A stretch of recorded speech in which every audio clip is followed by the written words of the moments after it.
నమస్కారం metro news కి స్వాగతం. ముందుగా ముఖ్యాంశాలు.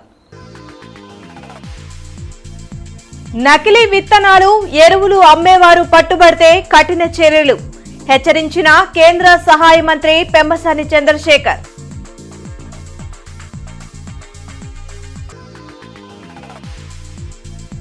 వినతుల స్వీకరణకు టోల్ ఫ్రీ నంబర్ ఏర్పాటు. సామాజిక సంక్షేమంకు టీడీపీ మారుపేరు.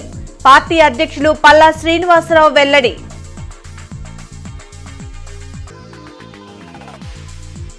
గత వైసీపీ ప్రభుత్వం రైతుల్ని అన్ని విధాలా మోసం చేసింది. మండిపడ్డ ఎమ్మెల్యేలు తెనాలి శ్రావణ్ కుమార్, రామాంజనేయులు.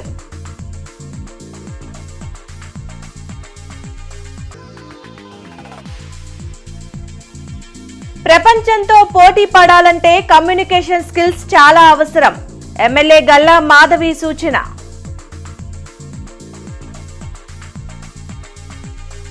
కల్తీ ఎరువులు, నకిలీ విత్తనాలు అమ్మేవారిపై కఠిన చర్యలు తప్పవని కేంద్ర సహాయ మంత్రి పెమ్మసాని చంద్రశేఖర్ హెచ్చరించారు. రైతు సంబంధిత సమస్యలపై ఫిర్యాదుల కోసం టోల్ ఫ్రీ నెంబర్ ఏర్పాటు చేయాలని అధికారులను ఆదేశించారు. వ్యవసాయ శాఖ అధికారులతో కేంద్ర సహాయ మంత్రి పెమ్మసాని చంద్రశేఖర్ జిల్లా కలెక్టర్ కార్యాలయంలో సమీక్షించారు. ఎమ్మెల్యేలు తెనాలి శ్రావణ్ కుమార్, బూర్ల రామాంజనేయులు, కలెక్టర్ నాగలక్ష్మి, జేసీ రాజకుమారి, ఇతర ఉన్నతాధికారులు పాల్గొన్నారు. జిల్లాలో చాలా కాలంగా కల్తీ ఎరువులు, నకిలీ విత్తనాలు అమ్మే షాపులపై సోదాలు జరుగుతున్నాయే తప్ప చర్యలు తీసుకోవడం లేదని పెమ్మసాని మండిపడ్డారు. ఎరువులు, విత్తనాలు విక్రయించే షాపుల వద్ద రేట్ల డిస్ప్లే బోర్డులు ఎందుకు పెట్టడం లేదని ప్రశ్నించారు. కాల్వల్లో అడ్డంగా ఉన్న గుర్రపు డెక్కలు, చెత్తను త్వరితగతిన తీసివేయాలని ఆదేశించారు. అలాగే ఎన్నికల్లో ఇచ్చిన హామీలను సీఎం చంద్రబాబు అమలు చేస్తున్నారని, పెంచిన సామాజిక పింఛన్లను జులై 1 నుంచి లబ్ధిదారుల ఇంటికే అందించి మాట నిలబెట్టుకోబోతున్నారని చెప్పారు. విత్తనాలు ప్రతి షాపు ముందు కూడా విత్తనాల ధరలు పెట్టాలి. ఇది according to the government rules ప్రకారం బోర్డ్స్ పెట్టాలి. బోర్డ్స్ పెట్టి ఆ ప్రైజెస్ పెట్టాలి ఏంటి అనేది. ఆర్టిఫిషియల్ స్కేర్సిటీ క్రియేట్ చేయడం కొంతమంది, ఇవన్నీ చేయటం వల్ల వాళ్ళు ఎక్కువ రేట్లు పెట్టి విత్తనాలు కొంటా ఉన్నారు. సో మేము అడిగింది ఏంటంటే అధికారులని అకార్డింగ్ టు ద నామ్స్, ఇంతకుముందు చంద్రబాబు నాయుడు గారు ఉన్నప్పుడు ఎటువంటి నామ్స్ అయితే ఉన్నాయో ఆ నామ్స్ అన్నిటినీ కూడా రీఎస్టాబ్లిష్ చేయమని అడుగుతూ ఉన్నాము. అదేవిధంగా నకిలీ ఎరువులు చుట్టుపక్కల ఎన్నో ఉన్నాయి నకిలీ ఎరువుల కంపెనీలు. అవి ప్యాకేజ్ చేసే విషయంలో బ్రాండ్ వాడి అందులో నకిలీ పెడుతున్నారు. విజిలెన్స్ వాళ్ళు చేయాలి రైట్స్. అదేవిధంగా డిపార్ట్మెంట్కి కూడా రెస్పాన్సిబిలిటీ ఉంది. వీళ్ళు స్టాండర్డ్గా చెక్ చేయాలి. రేపు దాదాపుగా 7,000 రూపాయలు, 65 లక్షల మందికి ఒకే రోజున 7,000 రూపాయలు పెన్షన్ అనేది రాబోతూ ఉంది. చంద్రబాబు నాయుడు గారు ఆ రోజున ఇచ్చినటువంటి హామీని తప్పకుండా ఏ విధంగా అంటే రాష్ట్రం ఇబ్బందుల్లో ఉన్నా, డబ్బు లేకపోయినా కూడా అన్ని మార్గాలు ఆలోచించి ఆ డబ్బు తీసుకొచ్చి ప్రతి పేదవాళ్ళకి ఈ రోజున ఇచ్చేటువంటి పరిస్థితి. ఇంతకుముందు కూడా 2,000 రూపాయలు పెన్షన్ చేసింది తెలుగుదేశం పార్టీ. ఇప్పుడు మళ్ళీ దీన్ని ఒక స్టెప్ అప్ చేసేసి 4,000 రూపాయలకి తీసుకువెళ్ళి చేస్తూ ఉన్నాము. ఎందుకంటే ఎన్నికల్లో ఇచ్చిన ప్రతి హామీని కూటమి ప్రభుత్వం అమలు చేస్తుందని టీడీపీ రాష్ట్ర అధ్యక్షులు పల్లా శ్రీనివాసరావు స్పష్టం చేశారు. సామాజిక సంక్షేమానికి తెలుగుదేశం పార్టీ మారుపేరని పల్లా శ్రీనివాసరావు అన్నారు. అధికారంలోకి వచ్చిన వెంటనే ఇచ్చిన హామీలపై దృష్టి పెట్టిన సీఎం చంద్రబాబు వాటి అమలుకు చర్యలు తీసుకుంటున్నారని తెలిపారు. రివర్స్ టెండరింగ్ పేరుతో వైసీపీ చేసిన విధ్వంసంతో 70,000 కోట్లు నష్టపోయినట్లు చెప్పారు. అలాగే టీడీపీ కేంద్ర కార్యాలయంలో వినతుల స్వీకరణకు టోల్ ఫ్రీ నంబర్ 7306299999ను ఏర్పాటు చేస్తున్నట్లు ప్రకటించారు. ఈ నెంబర్కు తమ సమస్యను తెలియజేస్తే ప్రాధాన్యతను బట్టి సీఎంను కలిసేందుకు అవకాశం కల్పించనున్నట్లు పల్లా పేర్కొన్నారు. అంటే ఎక్కువ మంది గడిచిన 2 వారాల నుంచి మాకు వచ్చినటువంటి ఎక్స్పీరియన్స్ ఏంటంటే నేరుగా ఎక్కువ మంది వచ్చి కొంచెం జెన్యూన్ ఇష్యూస్ మీద ఉన్నటువంటి వారికి ఎటువంటి ఇబ్బంది కలగకుండా ఉండడం కోసం మేము ఒక నంబరు, టోల్ ఫ్రీ నంబరు ఏర్పాటు చేస్తున్నాం. ఆ నంబర్ ద్వారా మరి మాకు ముందుగానే ఇంటిమేట్ చేస్తే, పార్టీ హౌస్లో ఉంటుంది ఆ నంబర్ ద్వారా మీరు ఇంటిమేట్ చేస్తే వారికి మేము ప్రయారిటీ కల్పించి వారికి మేము సీఎం గారిని కలిసేటట్టుగా చేస్తామని చెప్పేసి ఈ సందర్భంగా తెలియజేస్తున్నాం. ఈ నంబరు దయచేసి మా ఆఫీస్లో ఉంటుంది. అలాగే మేము తెలియజేస్తున్నాం 7306299999. గత ప్రభుత్వం రైతులకు కేంద్రం అందించే పథకాలను అమలు చేయడంలో విఫలమైందని ఎమ్మెల్యేలు తెనాలి శ్రావణ్ కుమార్, బూర్ల రామాంజనేయులు మండిపడ్డారు. సకాలంలో స్టేట్ మ్యాచింగ్ గ్రాంట్ను ఇవ్వకపోవడం వల్ల అనేక పథకాలు నిర్వీర్యమయ్యాయని శ్రావణ్ కుమార్, బూర్ల రామాంజనేయులు విమర్శించారు. అలాగే డీసీసీబీ బ్యాంకులో జరిగిన అవకతవకలపై విచారణ జరిపి నిందితులపై కఠిన చర్యలను ప్రభుత్వం తీసుకుంటుందని చెప్పారు. కలెక్టరేట్లో వారు మీడియాతో మాట్లాడారు. తర్వాత ఇరిగేషన్కి సంబంధించి వాటర్ లెవెల్స్ అన్ని కూడా స్టడీ చేస్తే ఇంకా క్యాచ్మెంట్ ఏరియాలో వర్షాలు పడకపోవటం, తర్వాత గోదావరిలో కూడా నీళ్లు లేనందువల్ల పట్టిసీమ నీళ్లు కూడా రాకపోవటం వల్ల వర్షాధారానికి సంబంధించిన అంశాలు, ముఖ్యంగా పత్తి, మా ప్రాంతానికి సంబంధించి పత్తి, మిరప సంబంధించిన పంటల్ని ఏ రకంగా సిద్ధపడుతున్నారనే అంశాలు కూడా చర్చించడం జరిగింది. ఇటువంటి అంశాలన్నిటి మీద చాలా విపులంగా చర్చ జరిగింది. చర్చతో పాటు కొన్ని సూచనలు కూడా చేశారు. కేంద్ర ప్రభుత్వ పథకాల ద్వారా వచ్చే లబ్ధి ఏదైతే ఉందో అది రాష్ట్ర ప్రభుత్వానికి సంబంధించి వ్యవసాయ అనుబంధ రంగాల్లో, ఇరిగేషన్ రంగంలో ఏ రకంగా వాటిని వినియోగించుకోవచ్చని కలెక్టర్ గారు సంబంధిత అధికారులందరినీ పిలిచి ఆ అంశాలన్నింటినీ కూడా మీరు చెప్తే నేను తప్పకుండా కేంద్రంలో నా యొక్క శక్తియుక్తులన్నింటినీ వాడి ఖచ్చితంగా కేంద్ర ప్రభుత్వ పథకాల్లో ఈ జిల్లాకి ఈ గ్రామీణ అభివృద్ధిలో వ్యవసాయం అనేటువంటిది కూడా అనుబంధంగా ఉంటుంది. కాబట్టి ఈరోజు ఇరిగేషన్ శాఖను మరి ఇరిగేషన్తో పాటు అగ్రికల్చర్తో పాటు అనుబంధ శాఖలు, ముఖ్యంగా హార్టికల్చర్ కానీ, ఇరిగేషన్ కానీ, మరి రేపు యానిమల్ హస్బెండరీ, ఇవన్నిటినీ రివ్యూ చేయడం ద్వారా దాదాపు 22 స్కీములు ఉన్నాయి, central sponsored schemes agriculture and allied యాక్టివిటీస్లో. వాటన్నిటికి సంబంధించి ప్రతి డిపార్ట్మెంటు స్కీముని ఏ రకంగా అనుసంధానం చేయాలో పూర్తి వివరాలతో మనకు ప్రాజెక్ట్ రిపోర్ట్ ఇచ్చినట్లయితే కేంద్రంతో తన పలుకుబడిని ఉపయోగించి నిధులు తెప్పించే విషయంలో గతంలో మనము 2014-18 ఎలాగైతే చేశామో అలాగా ఆ స్కీముల ద్వారా డబ్బులు తీసుకొని వచ్చి రైతాంగాన్ని కాపాడాలనేటువంటి విషయంలో కేంద్ర మంత్రి గారు స్పష్టమైనటువంటి ఆదేశాలు ఇవ్వడం అనేటువంటి జరిగింది.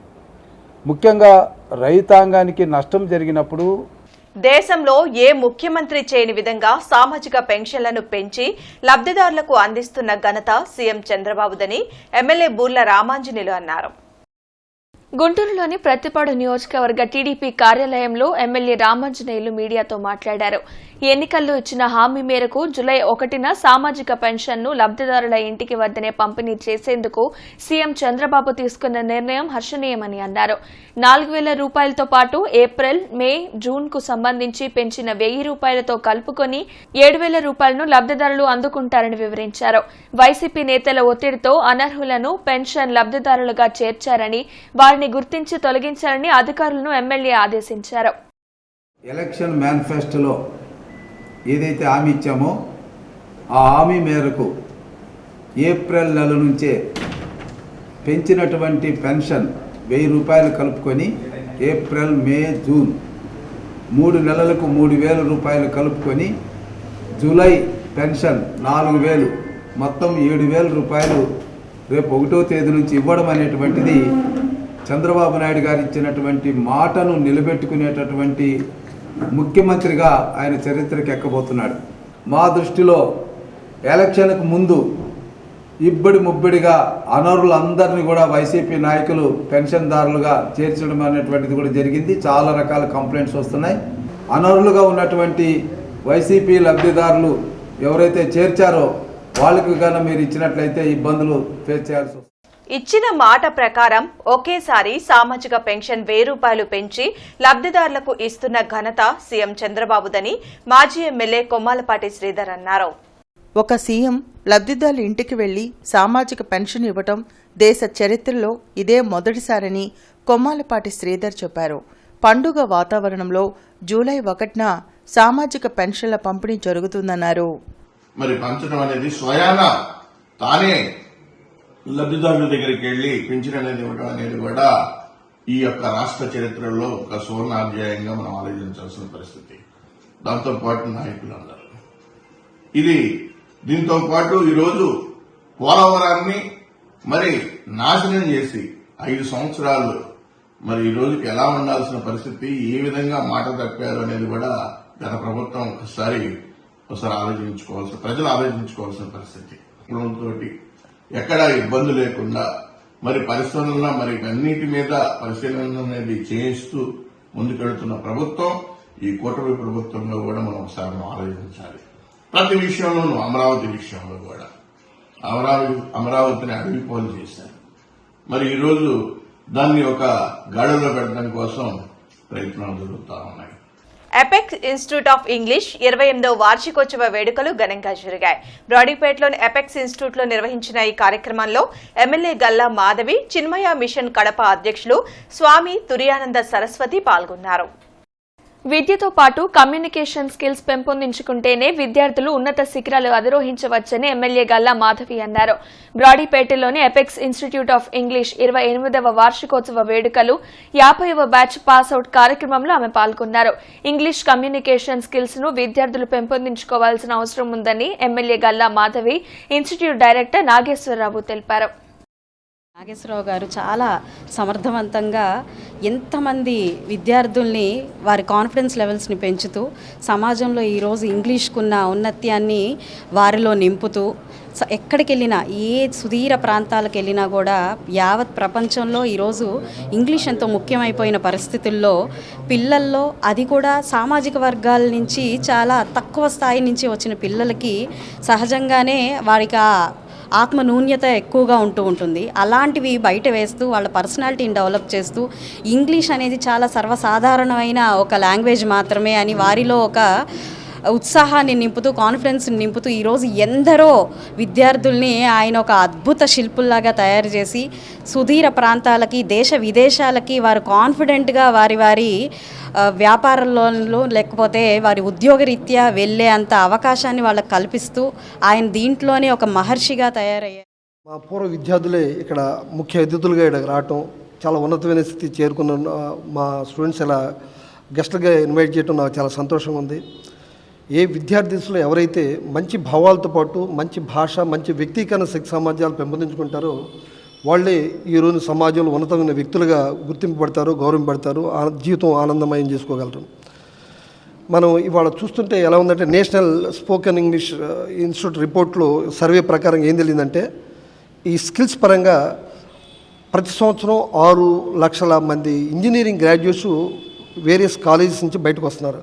అందులో కేవలం 2.9% ఆఫ్ ద పీపుల్ మాత్రమే ఇంగ్లీష్ కమ్యూనికేషన్ స్కిల్స్ ఇంప్రూవ్ చేసుకొని, అంటే దగ్గర ఒక 18,000 అవుట్ ఆఫ్ 6 lakh పీపుల్ ఒక 18,000 మాత్రమే మాట్లాడగలుగుతున్నారు. ఇప్పుడు ఇవాళ సైన్స్ అండ్ టెక్నాలజీ ఎదిగిన ఈ ప్రపంచంలో ఇంగ్లీషు కమ్యూనికేషన్ స్కిల్స్ లేని విద్య కానే కాదు. కాబోతు రామస్వామి 88వ వర్ధంతి సభ కొత్తపేటలోని సిపిఐ కార్యాలయంలో జరిగింది. రామస్వామి చిత్రపటానికి మాజీ ఎమ్మెల్సీ జెల్లి విల్సన్, సిపిఐ నేతలు ముప్పాళ్ల నాగేశ్వరరావు, జంగాల అజయ్ కుమార్, ఇతర నాయకులు పుష్పాంజలి ఘటించారు.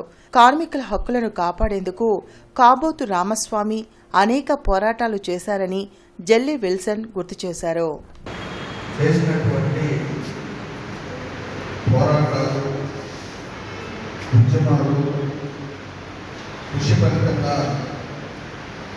ఇవాళ మనందరం కూడా ప్రజలందరం కూడా ముఖ్యంగా మన జాతికి చెందినటువంటి బడుగు జీవులందరూ కూడా వాళ్ళ విషయంలో సమానంగా సామాజిక న్యాయం సాధించేందుకు ఆ రోజుల్లోనే రామస్వామి గారు లాంటి నేతలు చేసినటువంటి కృషి వలన ఇదంతా సాధ్యమైందని చెప్పేసి మీకు అందరికీ నేను ఒకసారి గుర్తు చేస్తా ఉన్నాను. నిజంగా రామస్వామి గారు మీకు కరపత్రం ద్వారా తెలియజేశారు. తెనాలి దగ్గర పెద్దరావు గ్రామాన్ని, పెద్ద దావులు గ్రామాన్ని కేంద్రంగా చేసుకొని వ్యవసాయ కార్మికులు అంటే పొలంలో పనిచేస్తూ 6 గాలు శ్రమిస్తూ ఈ దేశానికి కావలసినటువంటి ఆహార వస్తువుల్ని ఉత్పత్తి చేస్తున్నటువంటి రైతులతో కలిసిమెలిసి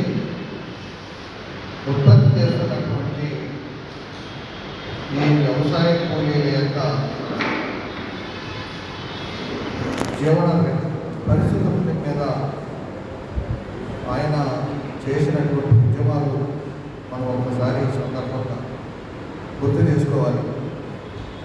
ఆ రోజుల్లో వ్యవసాయ కూలీలు అంటే ఎక్కడో ఊరు బయట.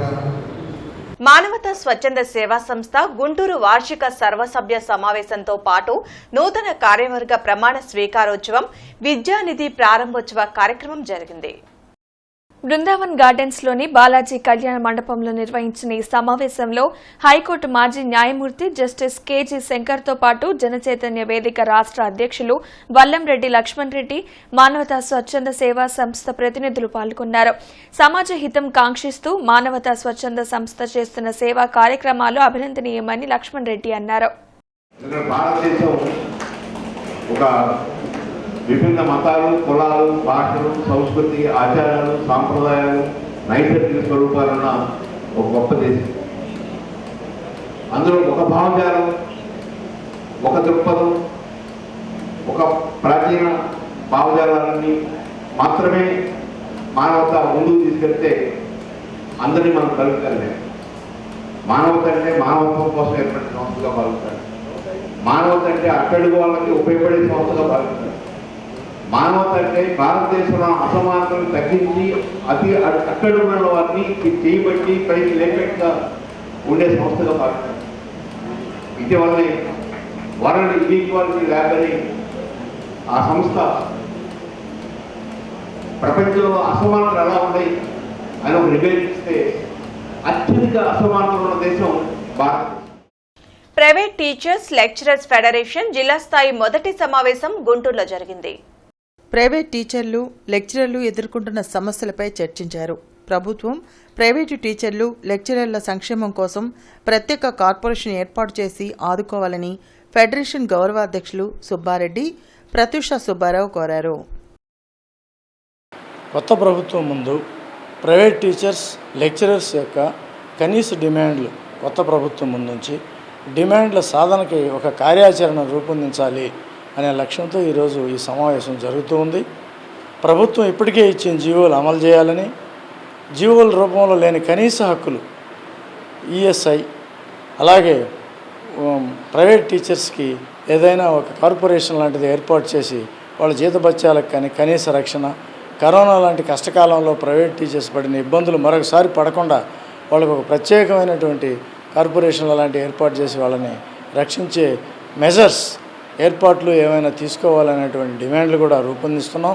ఆర్థికంగా, సామాజికంగా అనేక సమస్యలు ఎదుర్కొంటున్నటువంటి ప్రైవేటు విద్యారంగంలో పనిచేస్తున్నటువంటి టీచర్లని, లెక్చరర్లని శక్తివంతంగా మార్చకుండా ఈ సమాజం మారదనేది మాకున్నటువంటి అభిప్రాయం. వాళ్ళల్లో ఆ ధైర్యాన్ని, ఆ స్పష్టతని, లక్ష్యాన్ని విద్యార్థుల్లో ఏ రకంగా పనిచేయాలో అనేటువంటి ఆ స్కిల్స్ నేర్పి తద్వారా శక్తివంతమైనటువంటి విద్యార్థుల్ని తయారు చేసి తద్వారా మంచి సమాజాన్ని తీసుకురావాలనేది పీటీఎల్ఎఫ్ యొక్క లక్ష్యం. ఎందుకంటే ఇవాళ ఈ సమాజంలో పర్టికులర్గా తెలుగు రాష్ట్రాల్లో విద్యారంగంలో అనేక రకాలైనటువంటి వింత పోకడలు వస్తున్నాయి. చిన్నతనం నుంచే విద్యార్థులు గందరగోళంలోకి వెళ్తున్నారు. దాన్ని భిన్నంగా దానిలో మార్పులు తీసుకొచ్చి ఆ విద్యార్థుల్లో ఒక లక్ష్యాన్ని నింపి ఆత్మవిశ్వాసాన్ని నింపగలిగినటువంటి ఏకైక మనిషి టీచరే. అమ్మ చారిటబుల్ ట్రస్ట్ ఆధ్వర్యంలో సేవా కార్యక్రమాలు విస్తృతంగా కొనసాగుతున్నాయి. అమ్మ చారిటబుల్ ట్రస్ట్ వ్యవస్థాపకులు స్వామి జ్ఞానప్రసన్నగిరి ఆశీస్సులతో అన్నపూర్ణాలయం భవన నిర్మాణంకు శంకుస్థాపన కార్యక్రమం జరిగింది. నల్లపాడు రోడ్లోని అమ్మ చారిటబుల్ ట్రస్ట్ సమీపంలో నిర్వహించిన ఈ కార్యక్రమంలో ఉగ్గిరాల సీతారామయ్యతో ట్రస్ట్ ప్రతినిధులు అయ్యప్పరాజు, ధర్మరాజు, లక్ష్మీనారాయణ తదితరులు పాల్గొన్నారు. భోజనశాలతో పాటు అద్దె ఇళ్లలో మరణించిన వారి కుటుంబ సభ్యులకు తాత్కాలిక వసతి, అంతిమ దశలో హాస్పిటల్ ఖర్చులు భరించలేని పేదలకు ఉచిత ఆశ్రమం కల్పించేందుకు గదులను ఇక్కడ నిర్మించారన్నారు. ట్రస్ట్ అందిస్తున్న సేవలకు దాతల తోడ్పాటు కావాలని కోరారు. ఎవరన్నా మరి అద్దెల్లో ఉన్న వాళ్ళు భార్య చనిపోయినా, తల్లి చనిపోతే కొడుకును ఉంచడానికి, లేకపోతే భర్త చనిపోతే భార్య అద్దెల్లో ఉన్నాయి కాబట్టి వారిని కూడా ఇక్కడ వాళ్ళకి తలదాచుకోవడానికి ఉంచే విధంగా 3 బిల్డింగులు ఏర్పాటు చేస్తున్నారు. ఆ ఏర్పాటులో భాగంగానే మన వాళ్ళందరూ కూడా ఎవరైతే కొద్దిగా సహాయం చేసేవారు ఉన్నారో సహాయం చేయవచ్చు. అలాగే కొత్తగా ఎన్నికైనటువంటి ఎమ్మెల్యేలకి కూడా వారికి ఒక సూచనగా నేను చెప్తున్నాను. అలాగే మన 1 ఎమ్మెల్యే నజీర్ గారు కానివ్వండి, లేకపోతే 2 ఎమ్మెల్యే మాధవ్ గారు కానివ్వండి, మరి ఎంపీగా మినిస్టర్గా అయినటువంటి పెమ్మసాని చంద్రశేఖర్ గారు కానీ వారు కూడా దీన్ని మరి పరిశీలించి ఇక్కడ మంచి జరుగుతుందనుకుంటే 10 మందికి సహాయం జరుగుతుందనుకుంటే వారు కూడా గవర్నమెంట్ తరఫున వారి సహాయ సహకారాలు అందించాలని సేవలు అందించాలనే ఉద్దేశంతో ఆల్రెడీ ఉన్న ఆశ్రమం ఎదురుగా 158 గజాలు స్థలం తీసుకోవడం జరిగింది. ఇందులో కట్టుబడి వచ్చేసరికి కిందంతా భోజనశాల కట్టాలని అనుకుంటున్నాం. ఆ పైన వచ్చేసరికి అవకాశం లేని, ఫీజులు భరించలేని హాస్పిటల్లో చావుకు దగ్గరగా చివరి దశలో ఉన్న వాళ్ళకి రూమ్స్ ప్రొవైడ్ చేద్దామని అనుకుంటున్నాం. ఒక 4 రోజులు, 5 రోజులు, లేకపోతే వారం రోజులు చనిపోతారు అనుకున్న వ్యక్తులకి అక్కడ హాస్పిటల్లో ఫీజులు కట్టలేక ఇళ్ళకి తీసుకెళ్ళిపోమన్నప్పుడు మన ఆశ్రయం కల్పించాలన్న ఉద్దేశంతో ఆశ్రమం ఎదురుగానే ఉన్న స్థలంలో నూతనంగా ఒక భవనం నిర్మించాలని, ఇందులో అంతిమ సమయంలో ఆసుపత్రి ఖర్చులు భరించలేని వారి కోసం ఇక్కడ వసతి, భోజనం ఉచితంగా ఏర్పాటు చేయాలనే ఉద్దేశంతో కుటుంబ సభ్యులు ఎవరైనా మరణించినట్లయితే వారి తాలూకా వారిని ఇక్కడ పూర్తిగా ఉచితంగా భోజన వసతి కల్పించాలనే ఉద్దేశంతో ఈ భవన నిర్మాణం చేపట్టడం జరిగింది. రజక వృత్తిదారులకు ఎన్డీఏ కూటమి ఎన్నికల్లో ఇచ్చిన హామీలు అమలయ్యేలా చూడాలని ఎమ్మెల్యే గల్లా మాధవికి ఏపీ రజక వృత్తిదారుల సంఘం విజ్ఞప్తి చేసింది. ఈ మేరకు రజక సంఘ నాయకులు ఎమ్మెల్యే గల్లా మాధవికి వినతిపత్రం అందించారు. రజకులకు సామాజిక రక్షణ చట్టం ఏర్పాటు చేయడంతో పాటు పెన్షన్ ఇచ్చేలా చూడాలని కోరారు. పెన్షన్ల పంపిణీ కార్యక్రమాన్ని పండుగలా జరపాలని ఎమ్మెల్యే నసీర్ అహ్మద్ పిలుపునిచ్చారు. ఇచ్చిన హామీలను నెరవేరుస్తున్న ఘనత సీఎం చంద్రబాబుదేనన్నారు. 1వ తేదీ ఉదయాన్నే పెన్షన్ల పంపిణీ కార్యక్రమాన్ని ఉత్సాహభరితంగా పండుగ వాతావరణంలో నిర్వహించాలని ఎమ్మెల్యే నసీర్ అహ్మద్ పిలుపునిచ్చారు. పెన్షన్ల పంపిణీ కార్యక్రమంపై కూటమి నేతలతో ఆయన సమావేశం నిర్వహించారు. టీడీపీ సీఎం చంద్రబాబు ఘనతను ప్రజలకు వివరించాలని, ఈ కార్యక్రమంలో బూత్ లెవెల్ కార్యకర్తలందరూ పాల్గొనాలని ఆయన కోరారు. సోమవారం మనందరూ కూడా ఒక పండుగ రాష్ట్రంలోనే కాదు దేశంలో ఏ నాయకుడు చేయనటువంటి విధంగా, ఏ ప్రభుత్వం చేయనటువంటి విధంగా చంద్రబాబు నాయుడు గారు ఎన్డీఏ కూటమి ఈ కార్యక్రమాన్ని తీసుకుంటున్న సందర్భంగా గుంటూరు తూర్పు నియోజకవర్గంలో ప్రతి వాడవాడ కూడా ఒక పండుగ వాతావరణాన్ని సృష్టించాల్సినటువంటి అవసరం ఉందని చెప్పి తెలియజేస్తూ, ముఖ్యంగా తెలుగుదేశం పార్టీ నాయకులు, జనసేన పార్టీ నాయకులు, అలాగే ఎందుకంటే పంచాయతీరాజ్ శాఖ మంత్రిగా పెద్దలు పవన్ కళ్యాణ్ గారు ఆయన బాధ్యత తీసుకున్న తర్వాత ముఖ్య కార్యక్రమంగా ఈ రోజు ఈ డిస్ట్రిబ్యూషన్ జరుగుతా ఉంది. మీరందరూ కూడా బాధ్యత తీసుకొని అందరూ కూడా కలిసికట్టుగా 3 పార్టీలు కూడా ఒకే నినాదంతో రేపు ఈ పండుగ పెన్షన్ పండుగను ప్రజలు ప్రతి ఒక్కరు కూడా తెలియజేసేటువంటి విధంగా డ్రమ్స్ వాయిస్తారో, పియానో వాయిస్తారో, ఎట్లా చేస్తారో తెలీదు, కానీ ఒక పండుగ అని చెప్పి అది రంజానా, క్రిస్తమస్తా, లేకపోతే ఇంకో సంక్రాంతి అని చెప్పి ప్రజలు ఆలోచించుకునేటువంటి రీతిలో మీరందరూ కూడా ఈ కార్యక్రమాన్ని చేయాలని చెప్పి కేంద్ర మంత్రి పెమ్మసాని చంద్రశేఖర్ ను Master Minds admin advisor Mattupalli Mohan మర్యాదపూర్వకంగా కలిశారు. ఈ సందర్భంగా మట్టుపల్లి మోహన్ కు పెమ్మసాని జన్మదిన శుభాకాంక్షలు తెలిపి ఘనంగా సత్కరించారు. వార్తలు ముగించే ముందు ముఖ్యాంశాలు మరోసారి. నకిలీ విత్తనాలు, ఎరువులు అమ్మేవారు పట్టుబడితే కఠిన చర్యలు హెచ్చరించిన కేంద్ర సహాయ మంత్రి పెమ్మసాని చంద్రశేఖర్.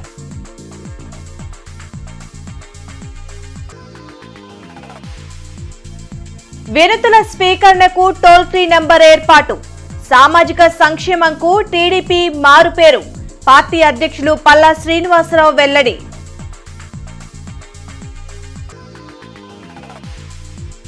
గత వైసీపీ ప్రభుత్వం రైతుల్ని అన్ని విధాలా మోసం చేసింది, మండిపడ్డ ఎమ్మెల్యేలు తెనాలి శ్రావణ్ కుమార్, రామాంజనేయులు.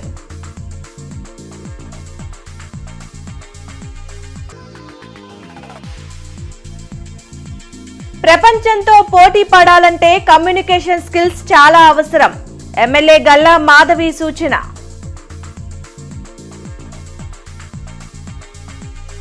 ఈ వార్తలు ఇంతటితో సమాప్తం. నమస్కారం.